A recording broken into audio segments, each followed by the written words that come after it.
Hello students, welcome to পড়াশোনা channel. আজকে আলোচনা করব দশম শ্রেণীর ভূগোলের আরো একটি গুরুত্বপূর্ণ প্রশ্ন নিয়ে। ভিডিওটি শুরু করার আগে বলবো, যারা এই পরিবারে নতুন অবশ্যই চ্যানেলটিকে সাবস্ক্রাইব করে নিও এবং পাশে থাকা বেল আইকনটিকে বাজিয়ে দিও, যাতে যখনই নতুন কোনো ভিডিও আপলোড করবো সবার প্রথমে তুমি সেই ভিডিও দেখে নিতে পারো। আর বন্ধুরা, আজকে যে প্রশ্নটি আলোচনা করব সেটি একটি গুরুত্বপূর্ণ প্রশ্ন এবং এটি 3 বা 4 নম্বরের জন্য মাধ্যমিক পরীক্ষায় আসার সম্ভাবনা থাকে। তাই তোমরা ভিডিওটি প্রথম থেকে শেষ পর্যন্ত যদি স্কিপ না করে দেখো, তাহলে যে কোনো সময় যে কোনো পরীক্ষাতে কিন্তু তোমরা এই প্রশ্নের উত্তর খুব সহজে লিখে দিতে পারবে। তো চলো বুঝে নাও আজকের এই প্রশ্নের উত্তর।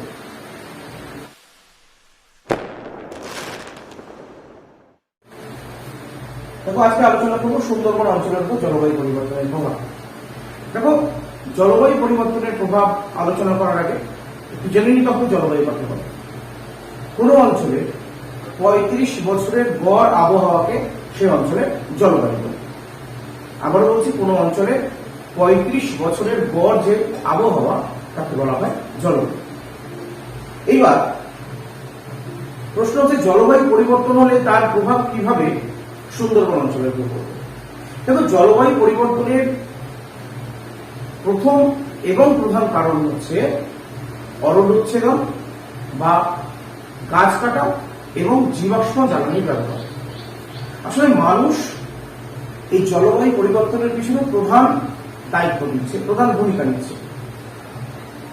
আর জলবায়ু যত পরিবর্তন হচ্ছে তার ফলে কেবলমাত্র সুন্দরবন অঞ্চলের উপর যে প্রভাব পড়বে তা নয়, এই জলবায়ু পরিবর্তনের প্রভাব কিন্তু সমগ্র বিশ্বের উপর পড়বে। তাহলে চলে আসছি এবার মূল আলোচনায়, যে সুন্দরবন অঞ্চলের উপর যদি জলবায়ুর প্রভাব পড়ে তাহলে সুন্দরবন অঞ্চলে কি হবে। দেখো, প্রথমে আমরা চলে আসছি যে বিষয়টা, সেটা আমরা জানি যে পৃথিবীতে দুটো মেরু আছে। এটি যদি আমরা একটা পৃথিবী ধরে নিই, একটি হচ্ছে পৃথিবীর উত্তর মেরু, একটি দক্ষিণ মেরু। দেখো, এই মেরু যে অঞ্চলগুলো রয়েছে, এই মেরু অঞ্চল কিন্তু বরফে আবৃত। মেরু অঞ্চল বরফে আবৃত, দুটো মেরু। কারণ এখানে সূর্য কিরণ লম্বভাবে পড়ে না, যার ফলে এই অঞ্চলগুলোতে কিন্তু বরফ থাকে। এবার যদি জলবায়ু পরিবর্তন হয়, আগেই বললাম জলবায়ু পরিবর্তনের প্রথম এবং প্রধান কারণ হচ্ছে বৃক্ষচ্ছেদন এবং বাতাসে CO2 এর পরিমাণ বৃদ্ধি। দেখো, যদি বৃক্ষচ্ছেদন হয় বা বাতাসে CO2 এর পরিমাণ বৃদ্ধি পায়, তাহলে কি হবে, বিশ্ব উষ্ণায়ন ঘটবে। বিশ্ব উষ্ণায়ন মানে পৃথিবীর যে টেম্পারেচার সেটা আস্তে আস্তে বাড়তে থাকবে। পৃথিবীর উষ্ণতা যদি বাড়ে, তাহলে এই মেরু অঞ্চলের যে বরফ আছে বা আমাদের পাহাড় পর্বতের চূড়ায় যে বরফগুলো রয়েছে, সেই বরফ কিন্তু গলতে শুরু করবে। যদি সেই বরফ গলে যায়, তাহলে কি হবে, সেই পাহাড়ের চূড়া দিয়ে বা মেরু অঞ্চলে যে নদীগুলো আছে সেগুলো বা মেরু অঞ্চলে যে সমুদ্র আছে, সেই সমুদ্রে এই বরফ গলা জল অথবা মেরু অঞ্চলে বরফের বড় বড় চাই সরাসরি সমুদ্রের মধ্যে এসে কিন্তু পড়বে। আমি ধরে নিচ্ছি এটা হচ্ছে গিয়ে সমুদ্র,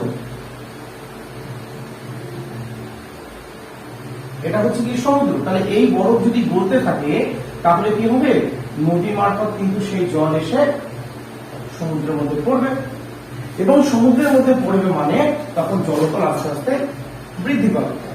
অর্থাৎ জলবায়ু পরিবর্তনের ফলে সমুদ্রের জলতল বৃদ্ধি পাবে।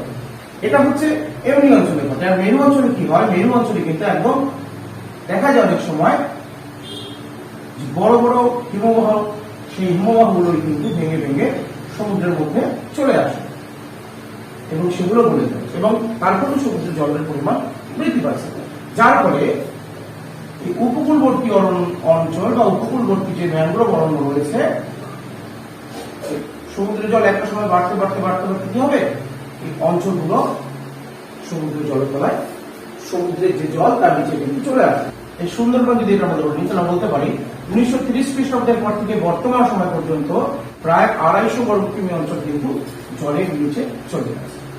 ঠিক আছে, 1 নম্বর। 2 নম্বর, এই 2 নম্বর আলোচনা করছি। দেখো, যদি জলবায়ু পরিবর্তন থাকে তাহলে কি হবে, তাহলে কিন্তু ঘূর্ণিঝড়ের পরিমাণ অনেক বাড়বে। তোমরা খেয়াল করবে এখন এই রিসেন্ট কয়েক বছর ধরে প্রত্যেক বছরই 2 থেকে 3টে কিন্তু ঘূর্ণিঝড় আসছে। আমাদের ভারতবর্ষের কথা বলছি, আমাদের পশ্চিমবঙ্গের কথা বলছি। দেখবে তোমরা যে 2 থেকে 3টে ঘূর্ণিঝড় কিন্তু এখন প্রত্যেক বছরই আমাদের পশ্চিমবঙ্গে আসছে। জলবায়ু যদি পরিবর্তন ঘটে তাহলে কিন্তু অনুরূপভাবে ঘূর্ণিঝড়ের সংখ্যা বাড়বে। তাহলে এটা প্রমাণ যে জলবায়ু পরিবর্তন ঘটছে, তাই বছরে ঘূর্ণিঝড়ের সংখ্যা বাড়ছে। আর ঘূর্ণিঝড় বাড়া মানেই এই উপকূলবর্তী অঞ্চল কিন্তু সেই ঝড়ের প্রভাবে ক্ষতিগ্রস্ত হয়। শুধু তাই নয়, দেখো ঝড়ের প্রভাবে যখন ঢেউগুলোর আকার বড় হয়, সেই ঢেউগুলো কিন্তু উপকূলে আছড়ে পড়ে উপকূলকে ক্ষয় করছে। তাহলে 2 নম্বর বলতে পারি যে উপকূলের ক্ষয় বৃদ্ধি। ঠিক আছে। 1 নম্বর বলেছিলাম সমুদ্র জলতলের উচ্চতা। হলো। দেখো 3 নম্বর যেটি আলোচনা করবো সেটা হচ্ছে খাড়ি বিস্তৃতি। কি খাড়ি বিস্তৃতি? দেখো খাড়ি কাকে বলে না, আমরা যদি ধরে নিই এটা হচ্ছে সমুদ্র, এবং এই সমুদ্রে যদি নদী এসে পড়ে, দেখবে আমরা বলেছিলাম যে নদী মোহনা অঞ্চলে আস্তে আস্তে চওড়া হয়ে যায়, কারণ সেখানে নদীর বহন করার ক্ষমতা থাকে না, সঞ্চয় করে, এবং নদী বালিগুলি যাই আনে সেগুলোকে এখানে সঞ্চয় করে। এই যে ফানেল আকৃতির যে অংশটা আমরা দেখতে পাচ্ছি, এই ফানেল আকৃতির অংশটাকে বলা হয় খাড়ি। এইবার যদি সমুদ্রে জলতল বৃদ্ধি পায় এবং তার সঙ্গে সঙ্গে যদি জোয়ার ভাটার পরিমাণ বাড়ে, এবার তোমাদের মনে হতে পারে যে ঘূর্ণিঝড় হলে তো জোয়ার ভাটা বা ঘূর্ণিঝড় হলে এই ঢেউয়ের পরিমাণ বৃদ্ধি পায়। বলে রাখি, শুধু ঘূর্ণিঝড় নয়, যদি সমুদ্রে জলতল বৃদ্ধি পায় তাহলে কিন্তু জোয়ার ভাটার পরিমাণও বাড়বে। জোয়ার ভাটা বাড়ছে মানে এই খাড়ি যেটা থাকছে সেটা আস্তে আস্তে চওড়া হচ্ছে। খাড়ি যেটা থাকছে সেটা আস্তে আস্তে চওড়া হচ্ছে। চওড়া হলে কি হয়, খাড়ির আকৃতি যদি চওড়া হয় তাহলে পার্শ্ববর্তী যে মানে খাড়ির পার্শ্ববর্তীতে আগে যে জমিগুলো ছিল সেগুলোতে জোয়ারের জল প্রবেশ করবে।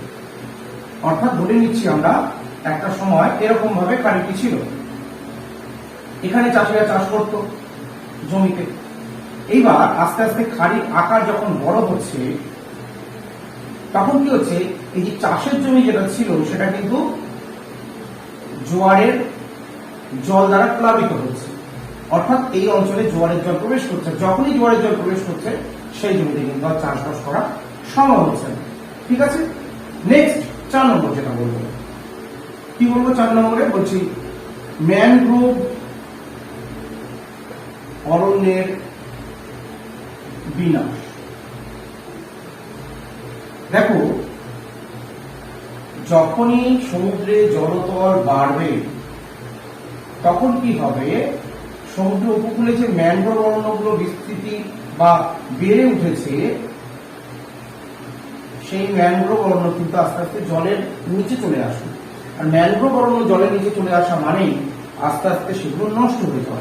2 নম্বর, যখনই সমুদ্রে জল অনেক উপকূল পর্যন্ত বিস্তৃত হচ্ছে তখন কিন্তু আর নতুন করে ম্যানগ্রোভ উদ্ভিদ জন্মাতেও পারছে না। অর্থাৎ যারা জন্মেছে তারা তো মরেই যাচ্ছে, তার সঙ্গে সঙ্গে নতুন উদ্ভিদ তারাও কিন্তু আর জন্মাতে পারছে না। প্রশ্ন হতে পারে কেন? কারণ দেখো, ম্যানগ্রোভ মানে উদ্ভিদ জন্মানোর জন্য তো আলটিমেট একটা সারফেস দরকার যেখানে মৃত্তিকা প্রয়োজন বা মৃত্তিকা আবশ্যিক। কিন্তু যদি জল সময় বেশি থাকে, যে অঞ্চলটা একটা সময় শুকনো ছিল সেই অঞ্চলটা, বা যে অঞ্চলটা একটা সময় কেবলমাত্র জোয়ারের জলে পূর্ণ হতো, বাকি সময় ফাঁকা থাকতো, সে অঞ্চলটাও যদি সমুদ্রের জলে ঢেকে যায় বা সমুদ্রের জলে নিচে চলে যায়, তাহলে এই ম্যানগ্রোভ অরণ্য কিন্তু নতুন করে সৃষ্টি হবে না, যার ফলে ম্যানগ্রোভ ধ্বংস হবে। আরেকটি বলেছিলাম দেখো একটু আগেই, যে উপকূলের ক্ষয় বৃদ্ধিতে আমি বলেছিলাম যে বড় বড় ঝড় বা ঘূর্ণিঝড় কিন্তু আসতে পারে কোথায়, উপকূল অঞ্চলে, যার ফলে কিন্তু ম্যানগ্রোভ অরণ্য ধ্বংসপ্রাপ্ত হয়। এবং এই কারণেই জলবায়ু পরিবর্তনের প্রভাবে কিন্তু ম্যানগ্রোভ অরণ্যের বিনাশ হচ্ছে। এরপর যেটি আলোচনা করবো 5 নম্বর, কি না দ্বীপের বিনাশ। দ্বীপের বিনাশ, ধরে নিচ্ছে এটি একটি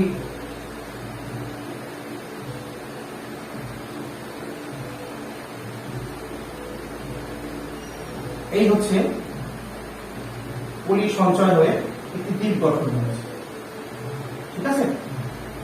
পলি সঞ্চয় হয়ে একটি দ্বীপ গঠন হচ্ছে।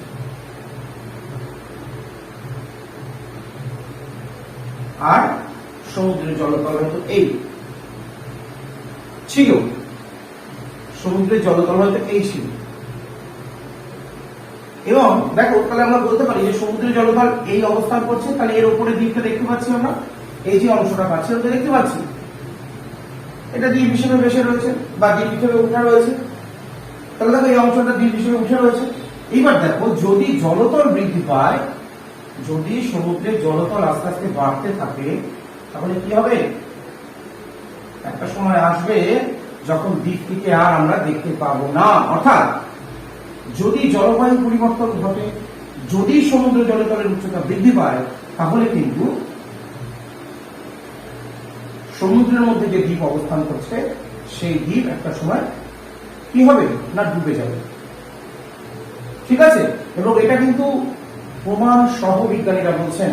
আমাদের যখন অনেক দ্বীপ রয়েছে, যেমন ঘোড়ামারা, লোহাচড়া, এই দ্বীপগুলো কিন্তু একটা সময় জলের উপরে অবস্থান করছিল, কিন্তু বর্তমানে সেই দ্বীপগুলোকে আর দেখা যায় না। তাহলে এটিও কিন্তু জলবায়ু পরিবর্তনের একটি প্রভাব, যেটি সুন্দরবনের উপকূল অঞ্চলে পড়েছে। এরপর যেটা বলবো নেক্সট, সেটি হচ্ছে গিয়ে দেখো জলবায়ু পরিবর্তনের প্রভাবটি কেবলমাত্র যে প্রকৃতির উপর পড়ছে তা নয়, সেই অঞ্চলে যে সমস্ত মানুষরা বসবাস করছে তাদের উপরেও কিন্তু পড়ছে। কিভাবে? ধরে নাও এটি হচ্ছে উপকূল অঞ্চল, হচ্ছে সমুদ্র, এইখানে ধরে নাও কারোর বাড়ি ছিল, থাকতেই পারে বাড়ি। এইবার যখন জলতল আস্তে আস্তে বাড়তে থাকে, ধরে নাও তার এখানে বাড়ি, এখানে তার কৃষি জমি। এবার যখন জলতল আস্তে আস্তে সমুদ্রের বাড়ে, তখন কি হয়? এই কৃষি জমি বা তার বসত বাড়িও কিন্তু জলের তলায় চলে যায়, যার ফলে মানুষ বাস্তু হারা হয় এবং তার সঙ্গে সঙ্গে কৃষি জমি কিন্তু জলের নিচে চলে যাওয়ায় মানুষ তাদের কর্ম হারায়, তার সঙ্গে সঙ্গে খাদ্যের একটা ঘাটতিও দেখা যায়। অর্থাৎ সমুদ্রের যে জলতল বৃদ্ধি পাচ্ছে তার প্রভাব কিন্তু কেবলমাত্র সুন্দরবনের প্রকৃতির উপর পড়ছে না, সেই অঞ্চলে বসবাসকারী মানুষের উপরও পড়ছে। আবার দেখো কৃষি জমি যেরকম ডুবে যাচ্ছে, আমরা এটাও জানি যে ম্যানগ্রোভ অরণ্য রয়েছে, সেই ম্যানগ্রোভ অরণ্যের উপরেও অনেকে জীবিকা নির্বাহ করে, মধু, মোম ইত্যাদি ম্যানগ্রোভ অরণ্য থেকে সংগ্রহ করে আনে।